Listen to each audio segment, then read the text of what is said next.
in studio. Guests, of course, candidates candidate from the Republican side, Michelle Taitano, and also a candidate from the Democratic side, Rodney Cruz Jr. Before I talk to them, I want to introduce my producer. We have JC Kin Conception manning the boards here. Good morning, ma'am. Morning. Sir, how you doing? Buenos Hey, we decided that women go first, right? In this thing, okay. But again, welcome to the buzz with the candidates. Thank you again for coming in here. Michelle, give us again a little background on yourself and your platform with this upcoming election. Okay, great. Thanks, Jess, for allowing me to be here. It's a nice day outside. Michelle Hope Taitano. I'm from the village of Asamaina, and born and raised here, mostly off island for a little while, and going to school, and also owning 12 businesses in 8 states, and also have a marketing and media and marketing background, and also recently working also with the nonprofits, private sector, and again recently with the government. I'm also the chairperson of the Guam Parole Board, and there's a lot of work there, and I'm appreciative to be on board to be able to serve the public in that capacity. My platform is public safety, looking to continue to fight the crime, specifically with illegal drugs. Gosh, it's really devastated our island, so I want to continue that. Okay. Yes. Well, thank you, Michelle. Rodney, please. I'm Rodney Cruz Jr. and I'm the son of Rodney Cruz Sr. and the family of Kuspot, and we're from Barragata. I joined the service during high school in '98 as a graduate and tradesman of GCC. I served my country, our island. I was in the Iraq War during the first wave. I was there from 03 to 07. Did multiple deployments. I'm a wounded, disabled vet as well. My platform is really on the veteran affairs on island and nationally, to bring that at a better aspect to the island, to also to close the loops between the federal and the local government. And so I've been a volunteer for veterans and helping with claims for the past 2 years. I've worked for the Veteran Affairs for 5 years. Now I'm also the founder of a nonprofit organization for the Iraq, Afghanistan, and Persian Gulf veterans of the Pacific. First of all, salute you. Thank you for your Yes, service. thank you. Thank you for your service again. Let's start out here. I mean, I know your platforms, but let's get outside of the platforms a little bit, because you're seeking, of course, a position to the 33rd Guam legislature, and of course, you're going to be introducing bills that have to do with, of course, your campaign promises should the people of Guam elect you to that office. But there are going to be other entities, other bills, other things that you're going to be dealing with, not necessarily in your realm or your platform. So let me ask you this first of all, is this Governor Calvo recently had said, hey, they're going to start foreclosing on some properties, delinquent property taxes and things of that nature. He said he's not going to touch the private homeowner or landowner at this point. He specifically said we're going to go after businesses that are delinquent in their taxes, and we're going to go about with that. What are your thoughts on that? Do you agree with that, or what are your thoughts on that? Rodney, we'll go start with you. At a certain level, you have to agree with it. This is a government, just like any business, and we have to be able to solicit what the means are. And if, just like a regular person who applies for a home loan or a car loan, it's my obligation to make those payments. But at this time, when we look at this issue, and you're talking about taking away our homes and all that stuff, these are hard times now. A lot of the local people, a lot of the people of Guam are very concerned because they can't really afford a mortgage now, or their power or their water.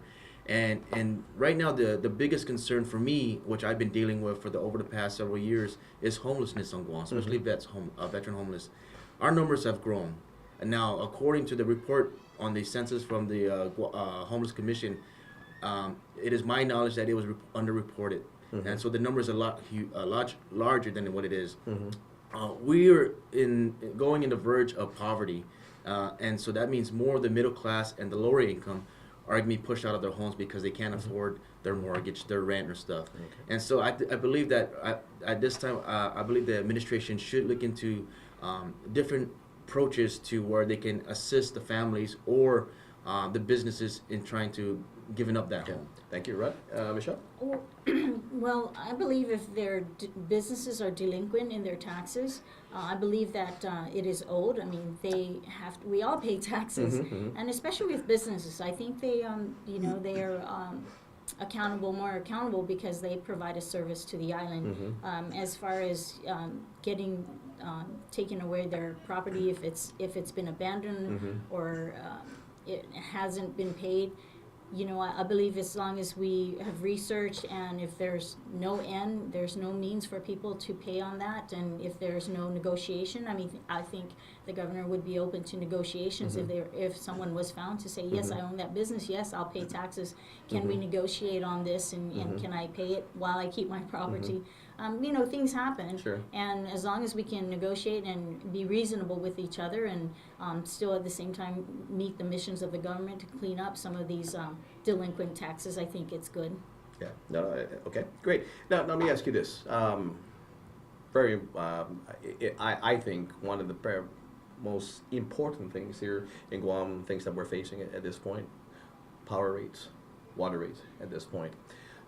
Recently, of course, DOE had said 4 of their schools. I think that schools that were recently built, solar panels are going to be put on.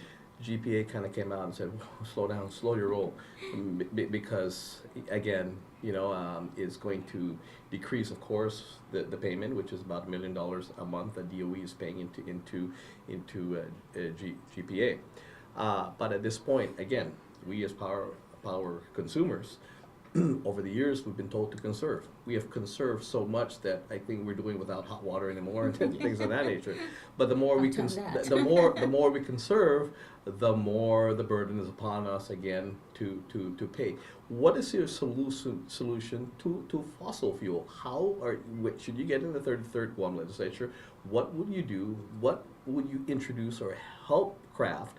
Again, to be able to look at this power and again the run amok of what's happening. Michelle? Well, I think some of our past solutions have always been with the Jones Act, our shipping issues, and I think we can revisit that to see if we can negotiate better prices on bringing fossil fuel to the island, and then DOE is just trying to save money, and we're all just trying to be cost efficient with the way we do business. And I think solar panels are a good thing. And as far as being able to look at rates and revisit with Utilities Commission, it's just to be able to come up with the best solutions really for the people of Guam and see where we can make those savings. And I'm willing to sit down and do the research necessary to be able to see what our true options are. And even with the military, maybe even some of that military buildup can also do that for us, help us. Rodney? This is a very growing concern too, and I'm one of those who are affected on a daily basis. I stayed in Ironwood, and I've cut every possible ways to save power. I don't use hot water. I don't use electric. Flashlight.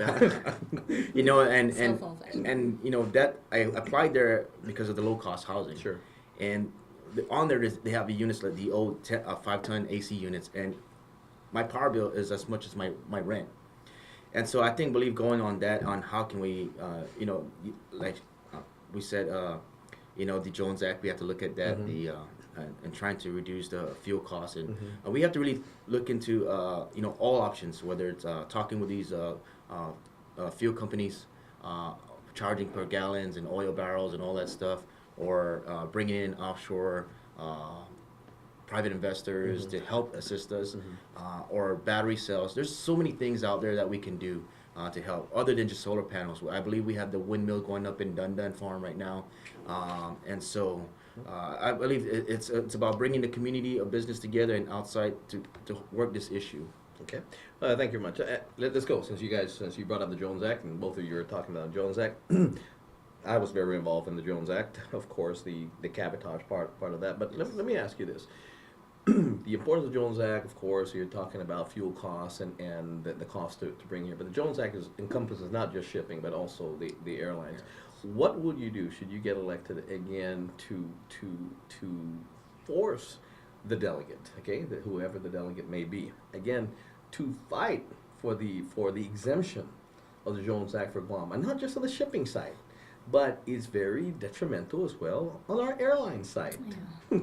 Well, let's stick with let me go. You know, Jess, I'm glad you brought that up because I'm a big follower of you and on that when you led that in the legislature, and that's something I you know, if elected, I want to come back and bring you and talk to you and say, hey, Jess, since we left out, how can we, you know, bring this back up and attack it in a proper way?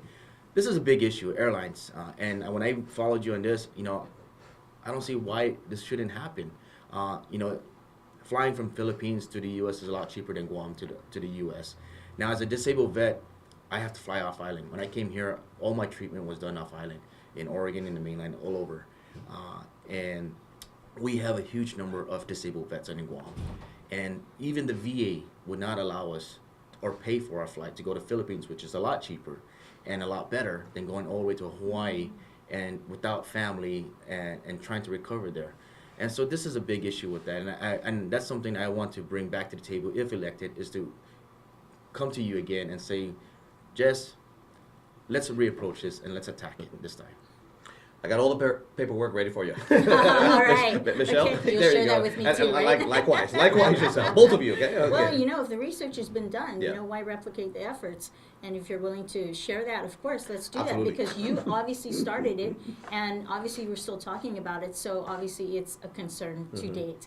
And in that, I believe that we need to work closely with our Guam delegate and just really lobby, you know, he or she to be able to really fight for us, you know, and not just, you know, oh, we're this little island in the Pacific, but we're very strategic, and whoever the next delegate's going to be, you know, if they don't know that now, they need to really. Well, know one that. of the things, the reason why I asked this as well is it's a very important issue. But again, I'm sure you've heard about this. That again, recently, I think it was just in July, where United have now looked upon Guam as of course, a domestic destination, and so now you're not effective if you fly business first or first class, I guess. But if you're flying economy, as I think we all do, right? Yes. Right?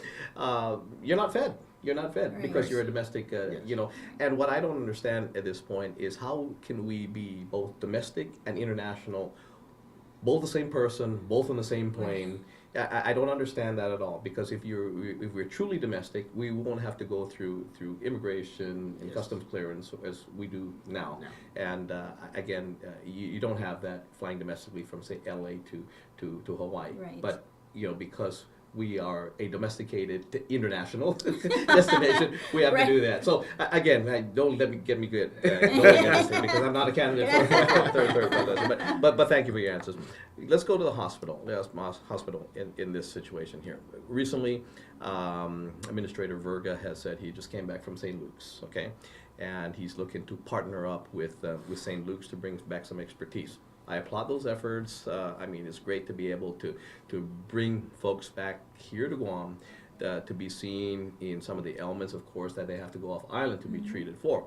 The problem is that this bucket full of holes has now become a bucket with no bottom. Okay, we still have to pay for it. So the non-payers are continuing to have to pay for this. So I mean, the non-payers will continue not paying. And so the burden will be for the folks that do pay. So I applaud that effort. I think it's great, but your debt is still going to go a lot higher, because if we have not found the source, again, to be able to pay for these things, how are we going to afford it? My question is to both of you. Are you willing to put on the table to look at everything at this point, even to the point as maybe to privatize the hospital, to look at the feasibility of doing that? I mean, or are you close to the fact that government has to be everything for everybody? Who's first now? I can Michelle. go first. No, I'm willing to sit down and be open to everything. We need to be open to everything. I think it's prudent to see what our options are. And even if it is considering privatization of the hospital, if that's where we need to go to be able to keep that debt down and get the collections working and actually get some other folks who can possibly do a better job, and however keeping in mind that we do have the people that work at the hospital, and I think it's always, I mean, we did it with GTA. It's as long as you negotiate and everyone's happy, you create a win-win. If we do privatize the hospital, I think it's a viable option. And then maybe it'll, it's less stress on the government if another hospital can do this, or another management system can do that. I'd be open to that as well. Rodney? Yeah, and this is one of those other big problems. This is the only hospital we have, and the question is, I don't think there is any more options available out there. And privatizing may be one of the best, only solution right now, and maybe not so bringing doctors from St. Luke here, but maybe even if becoming another St. Luke's in Guam, since the treatment is very outstanding and high class.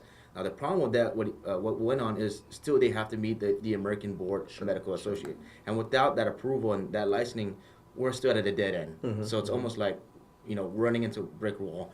So we have to look at that. Then we have to look at, if we're going forth with this military buildup, we need to get this military involved. Now, they've done a great job of donating so many medical supplies and stuff to the hospital. But still, with that debt and the current deficit, I don't think there's going to be any option out there to put us more in a hole. And then you're looking at several years back where the hospital had to cut hours to staff. So we have to, yes, look at the only option left, and make sure something like we did with GTA, that we don't affect the employees and their benefits, and those long working employees. Well, I got to say, one of the first actions of the 27th Guam legislature, and I happened to serve there, was we privatized, of course, GTA. I mean, there was a mixed thing, but we, as you said, we made sure there were options. Right. There were options, and look at what we have now. We have great competition. Yes. Now I can go back and forth. Now I can. They pay their taxes. Yeah. Now I can work my provider versus the other one. Right. But let me ask you this now, again, because we're talking about the Jones Act, Michelle, and also Rodney, and some of the things that we're doing here. Unfortunately, there are some things that we have to rely on Congress to giving us the approval and things of that nature. And these decisions are made from thousands of miles away with people that we don't elect. I mean, we're electing you, but we have people that make decisions that really control a lot of what we do. We don't vote for. We like to look at you and hey, we can go to you. Hey, can you help us with this? The unfortunate thing with some of these things, like the Jones Act, compact impact reimbursement, again, the situations where we have crimes and things of that nature here in Guam.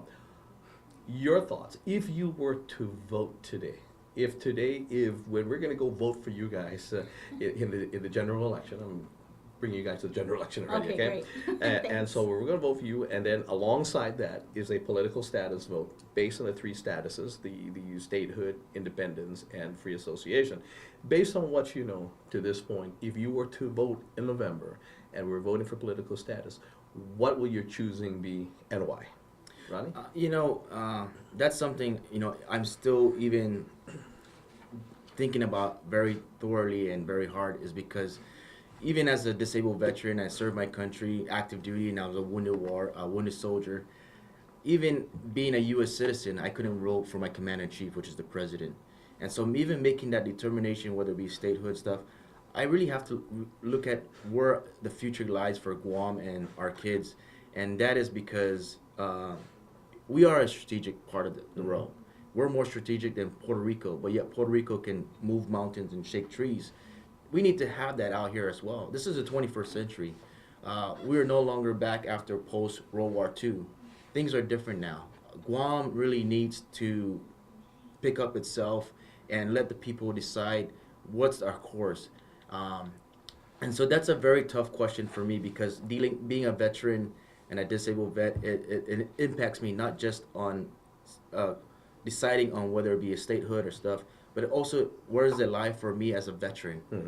Because even with that, I'm still troubled with getting services and care here on the island when Hawaii is our regional office. And why can't we be a regional office, receive better health care here? And there's so many limitations, even being called, because to me, not like many people, I'm a second-class U.S. citizen. I'm also a second-class veteran, and that's very sad because I have to deal with that every time I land back on a U.S. state like Hawaii, just so I can use that voice now rather than my island voice and say this is who I am. So that's a very hard decision for me. Okay, Rodney, Michelle. I like free association. I think it'll give us the opportunity to continue to work with the United States and then do what we've long wanted to do is be self-governing. And again, in that, be able to just make sure that those negotiations are really understood and are written down and are implemented accordingly. And get really talk to people from the U.S. And just make sure that those agreements are just and fair, and then try to avoid and learn from some of these our brothers and sisters here in Micronesia, the current FSM guys. There's a lot of holes there, and I think if we can just learn from those mistakes and be able to improve a situation with our free association with for Guam, I think it'll be a better improvement with what we're doing really well now, I believe, and I think we could be doing better, and I think that would be the way I would vote. No, let me ask you this again. I'll start with you and go to Rodney. Compact impact reimbursement. We have actually the governor's office has led this situation in regards to accounting for what is spent out here in Guam and what is not being reimbursed. The Department of Interior Department has said, you've got to do this. When we submitted, they said it's the wrong way to do it. But when we asked for the right way to do it, they said, we're not going to tell you how to do it, but it's the wrong way to do it. And we were under the impression that Hawaii had a better mechanism. I know the legal counsel, Arthur Clark, went to Hawaii to see how they were doing it, so we can kind of emulate what they're doing. And he had found out that we were way ahead of Hawaii because they hadn't even started. How would you go about, again, to forcing, because this is something, again, that we were never at the table in regards to this, and basically, some of what they said was, well, wait a minute, because we've got to offset this with a lot of these immigrants are coming here and contributing. We don't doubt that, but there are a lot of entities as well that are not. How would you tackle this situation should you be elected in the 33rd Guam legislature? Again, relationships are great. We need to really establish a stronger relationship with the Guam delegate and be able to support and lobby that person to be able to bring these needs to Department of Interior and whoever else. I'm thinking that we can also rally our folks in the military, and since they're going to be here, they can see the needs. They're here, they're living it. They can see the challenges, and they can also see what little, I think there are more challenges with our FSM system and that compact impact instead of if they are positive. I think there's a lot of educational outreaches that we need to do. And again, to be able to work closely with the Guam delegate, to be able to rally and talk to the people necessary to move the mountains.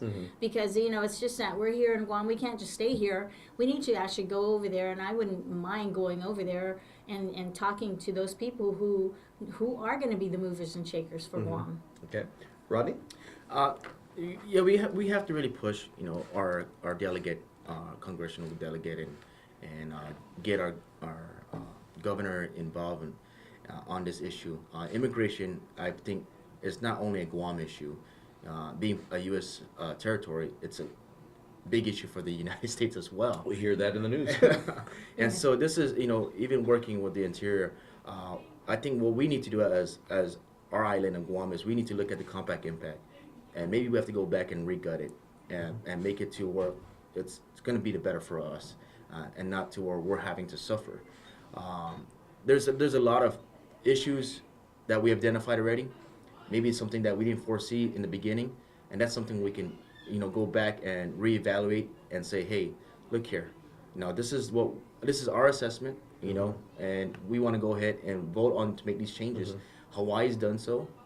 It's helping in some parts of the compact impact and their immigration. And I believe it would help Guam look into that direction as well. And then this is where we go back again to our political status. Is that, for us to be at the table and to be able to negotiate, to be able to say, hey, let's bring Guam into right. this. Let's talk. Let's bring Guam. Let's see what they think first before we involve anybody else, and that would be again a change of political status. Let's go into this military buildup. We'll start with you, Rodney. Military buildup in this situation here. Are you in agreement in moving this this shooting range to Ritidian? Why or why not? No, I'm not in agreement with moving the shooting range. Now, I do support the military buildup. Whatever cost is going to bring to Guam to support our financial structure and economic crisis and all that other stuff, I support it. But the question is, what's the military buildup for? What are we building it for? We have most of the military here. Moving the range it should never be on Paget. It should never be in Ritidian. And I'll say this, not only because we have land down there on the left-hand side of the road before you go down, but two things. Yes, it's an old airfield, they've already built, but it's also one of our recreational spots for hunting. It's the only recreational spot on Guam. So you take away that way, then now you're taking away the fishing rights of the people that go out there. But most importantly, it does not make sense, because as a former veteran, a military personnel, and I've worked on the ranges before, on Anderson, actually on Guam, there's several firing ranges. On Anderson, there is a large enough firing range up at Taragi, and it's the only firing range for M16, 5.56, and 7.62 that sits up there right adjacent with the EOD range that does not be utilized enough. And on that, if you look at Taragi, there's a cliff line, and it's a barrier right there, and that's why they use it. And I don't know why they couldn't use that. I don't know why. It's access, it's on the military, they can get there and they can use it. They've hardly been used. There's Kennedy Range down in Navy. Mm-hmm. But it's not right for, to take away our land and be used for that purpose. And then again, it's one of the aquifers. Now, being a veteran and working for Veteran Affairs, there's a long-standing issue that even Anderson Air Force Base, way back during Vietnam, we're still having to deal with Agent Orange that was which was stored up at Andy South and Anderson, which leaked into our aquifer. Okay. And so we don't need lead now. Okay. Thank you, Rodney. Michelle, please. Maybe there could be some more research, but I think most of that research was done already. I believe that it's a tough decision. I think from what I understand with its placement in Ritidian, it's the better solution out of all the other ones considering. But again, I think if we can utilize, like say Rodney's talking about the current, and I was thinking about that too, why aren't they using their firing range? The only reason why I believe is that they may need more room to do missions and special ops type of things, and they're going to need the land. Supposedly we're able to still access the property when they're not in operations. And to be able to do the fishing and the hunting and still be able to safe and access that. Of course, my heart, I don't want to do it, but if that's something that's going to be part of the negotiation to be able to bring the military buildup, I think we need to negotiate if we need to do more negotiations. But yes, I would be open to that. Okay.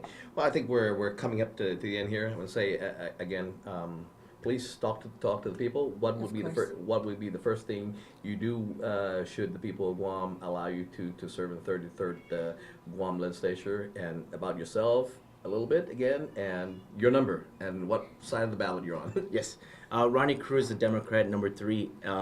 If elected on the first day of office in the legislature and the senatorial as a Democrat candidate, my first goal is to work on the veteran affairs and ensuring that all our veterans, to include our disabled and combat veterans and our 600 troops that came back to Guam, are getting the proper service, and their families to include here on the island, and also the second to none treatment and respect that they're owed. Those fellas, veterans like myself, we served their country. Now it's our turn to get to watch out for their backs and take care of them. And what number are you? Number 3 on the ballot. There we go. Michelle, please. Michelle Hope Taitano. I'm number 13 on the Republican ballot, a senatorial candidate. And there's a lot of things. The people of Guam decide that they have a priority for me to be able to pass. I am willing to listen to that and work with that. My heart right now is to be able to just work with some of the Department of Corrections' their current laws, as well as the parole board, and just bring that up to speed so that we can better improve our victim services, as well as being able to implement some restorative justice processes. My name is Michelle Hope Taitano. I'm number 13 on the ballot. Please ask for your vote. There we God go. bless you. Well, thank you very much, Mr. Cruz. Good luck, Michelle. Jess, Good luck thank again. you. Okay. Thank you. And thank you for being my studio guest. Hey, join me tomorrow morning right here, Isla 63, and of course we're going to be on channel local 2 tonight at 7:30, and tomorrow afternoon at 2 o'clock on TV8 and on KUAM YouTube channel as well. Tomorrow, main studio guest will be former Senator Judy Guthertz, Democrat, as well as new candidate Adonis Mendiola, Republican. That's tomorrow morning right here on The Buzz with the candidate. Goodbye. I'll talk to you tomorrow.